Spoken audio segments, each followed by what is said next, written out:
मित्रांनो, लग्नानंतर होईलच प्रेम या मालिकेच्या आता आगामी भागामध्ये आपल्याला खूप मोठा असा ट्विस्ट पाहायला मिळणार आहे। म्हणजेच आता रम्या मॅडम एक नवी चाल चालणार आहेत।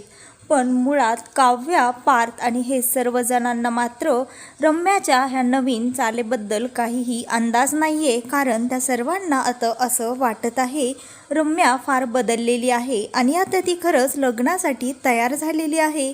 यामुळे सर्वजण अगदी खुश असतात, आनंदामध्ये असतात। पण इकडे नंदिनीला मात्र आणखीनही रम्यावर विश्वास नसतो। रम्या तिचा विश्वास मात्र आणखीनही जिंकू शकलेली नसते।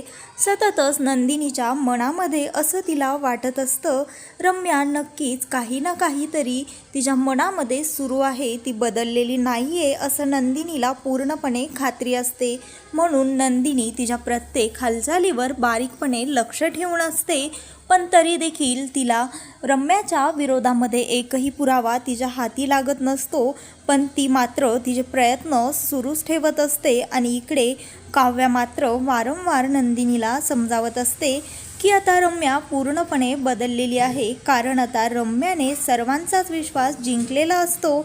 एवढंच काय, तिने पार्थचा देखील विश्वास जिंकलेला असतो। याचं कारण म्हणजे आता रम्या कॅफेमध्ये त्या विजय नावाच्या मुलाला भेटायला आलेली असते। तिने त्याच्याशी भेट घेऊन चांगलीच मैत्री देखील केलेली असते आणि आता रम्या मॅडम घरी जाऊन सांगत असतात मला विजय आवडलेला आहे आणि मला हाच माझा सोलमेट आहे, हाच माझा लाईफ पार्टनर आहे। हे सर्व बोलणं ऐकून काव्या रम्यासाठी फारच खुश झालेली असते। ती म्हणत असते खरंच मी तुझ्यासाठी फारच खुश आहे।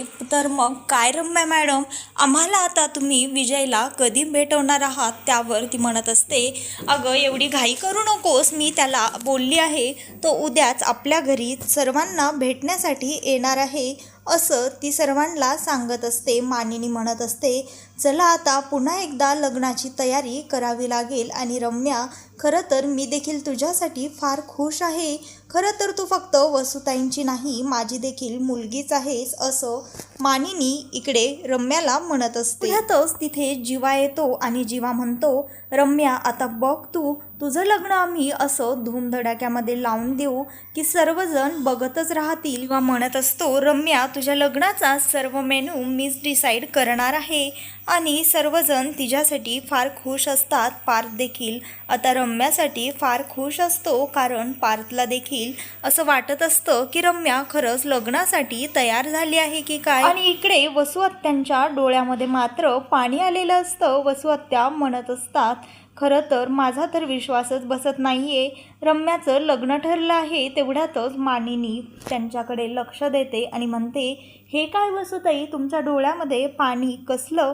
त्यावर ती म्हणते अगं मानिनी तुला कळणार नाही, मी तर माझ्या लेकीसाठी खुश देखील आहे पण आता ती माझ्यापासनं दूर जाणार आहे हा विचार करून मला माझ्या डोळ्यामध्ये पाणी आलं असं ती मानिनीला सांगत असते। त्यावर मानिनी म्हणते अहो वसुताई तुम्ही वाईट वाटून घेऊ नकात बरं, खरं तर तुम्ही खुश असायला हवं कारण तुमच्या एकुलता एक लेकीचं लग्न आहे। भाऊजी जर आत्ता असते तर भाऊजी देखील फार खुश झाले असते आणि तुम्ही तिची काळजी करू नका। रम्या लग्न करून गेली तरी देखील तिच्यासाठी हे घराचे दार आणि ह्या घरातले माणसं कायमच तिचेच असतील, तिच्यासाठी हे दार उघडेच राहतील असं मानिनी वसुताईंना सांगत असते। मी म्हणत असते खरंच तुम्ही माझा किती विचार करता आणि मी उगाचच आधी तुमच्यासोबत फार वाईट वागले, खरं तर मला आता फार गिल्ट येत आहे असं रम्या म्हणत असते। आणि आता काव्या म्हणत असते चला रम्या मॅडम मी छान तुमचं फेशियल क्लीनअप करून देते,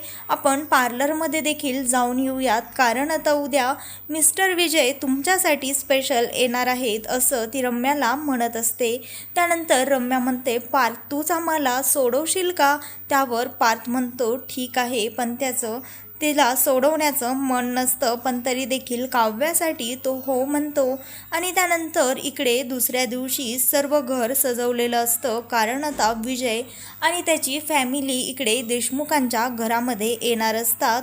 त्यानंतर स्पेशल नाश्ता बनवत असतो। तो म्हणत असतो रम्या बघ आता हे माझ्या हातचा नाश्ता खाऊन नक्कीच तुझे इन लॉज तुझ्यावर इम्प्रेस होणार आहेत, तू काळजीच करू नको, असं जीवा तिला म्हणत असतो. आणि त्यानंतर अगदी थोड्याच वेळामध्ये तिथे विजय आणि विजयचे आई बाबा देशमुखांच्या घरी येतात आणि त्यानंतर सर्वजण त्यांचं वेलकम करतात. आणि इकडे काव्या रम्याला रेडी करत असते. त्यानंतर वसू आत्या काव्याला खाली घेऊन येतात आणि रम्या अगदी सुंदर दिसत असते. तिने पिंक कलरची साडी घातलेली असते. त्यानंतर विजय मात्र तिच्याकडे बघतच राहतो, कारण विजयला असं वाटत असतं आता रम्या त्याच्याशी खरंच लग्न करणार आहे.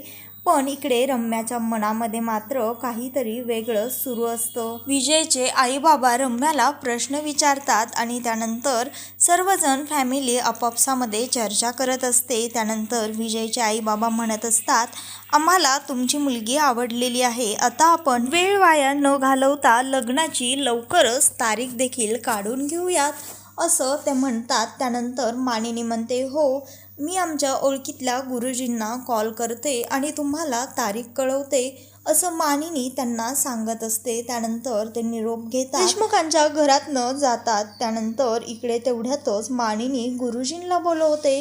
गुरुजी येतात आणि काव्या त्यांच्यासाठी दूध घेऊन येते. त्यावर ते काव्याला बघताच तिला म्हणत असतात, तुला वाटत आहे आता सर्व काही सुरू आहे चांगलं सुरळीत, पण असं नाही आहे, एक वेगळं संकट चाहूल घेऊन येत आहे, असं ते त्या काव्याला सांगतात. काव्याला मात्र हे ऐकताच टेन्शन येतं. तिला वाटत असतं आता काय असं होणार आहे, त्यामुळे गुरुजी असे संकेत देत आहेत, आता कोणतं मोठं आणखी अघटित घडणार आहे असं काव्याला वाटत असतं. तेवढ्यातच वसुताई येतात आणि वसुताई म्हणतात, अरे वा गुरुजी तुम्ही कधी आलात, खरं तर तुम्ही सांगितल्याप्रमाणे अगदी तसंच सर्व काही घडत आहे, खरंच मी तर माझ्या मुलीसाठी फार खुश आहे, असं वसुताई गुरुजींना सांगत असतात. गुरुजी म्हणत असतात, पण जे तुझ्या मुलीच्या मनात आहे अगदी तसंच घडेल असं नाही. हे ऐकून काव्या म्हणते, गुरुजी तुम्ही नेमकं काय म्हणत आहात मला कळत नाहीये, रम्याच्या लग्नामध्ये काही संकट येणार आहे का? त्यावर गुरुजी म्हणतात, ते तुमचं तुम्ही पहा, माझं फक्त संकेत देणं काम आहे आणि माझा संकेत देऊन झाला आहे, असं ते सांगत असतात. तेवढ्यातच मानिनी येते. मानिनींना मात्र माहीत नसतं गुरुजी काय बोलले आहे. त्यानंतर मानिनी म्हणते, आता तुम्ही मला पटकन सांगा बरं, आमच्या रम्याच्या लग्नासाठी कोणती चांगली तारीख आहे, कोणता शुभमुहूर्त आहे? त्यावर गुरुजी मानिनीला तारीख सांगतात आणि मानिनी म्हणत असते, गुरुजी खरं तर आता आमच्या घरामध्ये सर्व काही सुरळीत चांगलं सुरू आहे, आता काही संकट यायला नको, खरं तर त्यासाठी मला एक सत्यनारायणाची पूजा देखील घालायची आहे, असं मानिनी गुरुजींना सांगत असते. आणि इकडे नंदिनीच्या मनामध्ये मात्र सततच रम्यावर शंका येत असते.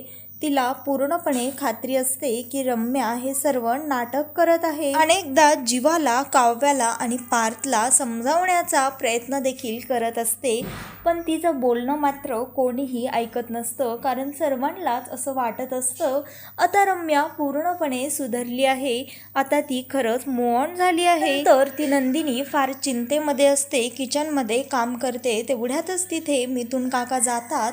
मिथुन काका म्हणत असतात, अगं नंदिनी कसला विचार करतेस, मला देखील ते वाटत आहे, तेच तुला वाटतंय का? त्यावर नंदिनी त्यांना विचारते, मिथुन काका तुम्ही नेमकं कशाबद्दल बोलताय? मिथुन काका म्हणत असतात, अगं ही रम्या आणि ह्या वसुताई आपल्यासाठी काय नवीन नाही आहेत आणि त्यांचे स्वभाव तर आपल्याला माहीतच आहेत, ह्या कधीही दोघी बदलणाऱ्यातल्या नाही आहेत, पण माहीत नाही ह्या दोघींनी घरच्यांवर अशी काय जादू केली आहे. त्यावर नंदिनी म्हणते, काका खरं तर तुम्ही अगदी माझ्या मनातलंच ओळखलं, मला देखील तेच वाटत आहे, मी देखील तोच विचार करत आहे, एवढंच काय मी सर्वांना सांगण्याचा प्रयत्न देखील केला, पण कोणीही माझं ऐकत नाही आहे. आणि थोड्याच वेळात तिथे मानिनी येते आणि त्या दोघांना पेढा देते. त्यावर मिथुन काका म्हणतात, आता हा पेढा कसला? मानिनी म्हणत असते, आता रम्याच्या एंगेजमेंटची तारीख फिक्स झाली आहे, त्यामुळेच तर मी तुमचं गोड तोंड करण्यासाठी हे पेढे देत आहे, घ्या लवकर असं म्हणून ती मिथुन काकांच्या तोंडामध्ये पेढा घालते. आणि इकडे काव्या रम्याला रेडी करत असते. काव्या म्हणत असते, आमच्यासारखी छान प्रीवेडिंग तुझी आणि विजयची झाली पाहिजे असं ती त्या रम्याला म्हणत असते आणि रम्याला छान असं रेडी देखील करत असते. तर मित्रांनो, लग्नानंतर होईलच प्रेम या मालिकेचे नवनवीन लेटेस्ट एपिसोड पाहण्यासाठी आता चॅनलला लाईक, शेअर आणि सबस्क्राईब मात्र नक्की करा. आता हे पाहणं अगदी इंटरेस्टिंग आहे. रम्या एंगेजमेंट विजयसोबत करते की आणखी काही लग्नामध्ये आणि एंगेजमेंटमध्ये मोठा गोंधळ घालते, हे पाहणं फार इंटरेस्टिंग असणार आहे.